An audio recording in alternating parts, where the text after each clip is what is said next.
আবারও বিজেপি নেতার বাড়িতে 3 বছরের বাচ্চার গলায় ছুরি ঠেকিয়ে ভয়ঙ্কর ডাকাতি নন্দকুমারে। তেলের ট্যাঙ্কারে গরু চুরি করে নিয়ে যাওয়ার সময় নন্দকুমার পুলিশের সৌজন্যে ধরা পড়লেও বাড়ছে নন্দকুমার এলাকায় চুরি ডাকাতির প্রতিনিয়ত। রাতের অন্ধকারে বেরিয়ে পড়ছে রাস্তায় রাস্তায়, গ্রামের মোড়ে মোড়ে একটাই লক্ষ্য, চুরি।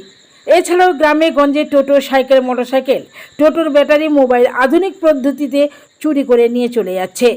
এরকম একটা ঘটনার সাক্ষী রইল নন্দকুমার কল্যাণপুর গ্রামের পঞ্চায়েত এলাকার বিজেপি নেতার বাড়ি সহ আরও 2টি বাড়িতে ভয়ঙ্কর বড় ধরনের ডাকাতি হলো। বিজেপি নেতা সঞ্জয় প্রামাণিক জগন্নাথখালী বাসিন্দা। অপর 2টি বাড়ি কালীচক গ্রামের পূর্ণগিরি ও প্রশান্ত মণ্ডল। কয়েক লক্ষ টাকার জিনিস নিয়ে চম্পট দেয় দুষ্কৃতীরা, ভেঙে দেয় মোবাইল ফোন। শুধু তাই নয়, মহিলার উপর শ্লীলতাহানিও করছে। এই সমস্ত চোর ডাকাতেরা সন্ধ্যা হলেই মোটরসাইকেল নিয়ে বেরিয়ে পড়ে বিভিন্ন এলাকায়। বেশ কিছু মোটরসাইকেল সন্ধ্যার পরেই অস্বাভাবিক গতিতে চলে এবং তাদের পেছনে বা সামনে কোনো দিকেই নাম্বার দেখা যায় না। নন্দকুমার থানা এলাকায় যথেষ্ট পরিমাণে সিসিটিভি লাগানো সত্ত্বেও এগুলো নিয়ে ধোঁয়াশা। নন্দকুমার থেকে নিজস্ব প্রতিনিধি, সংবাদ কর্নার।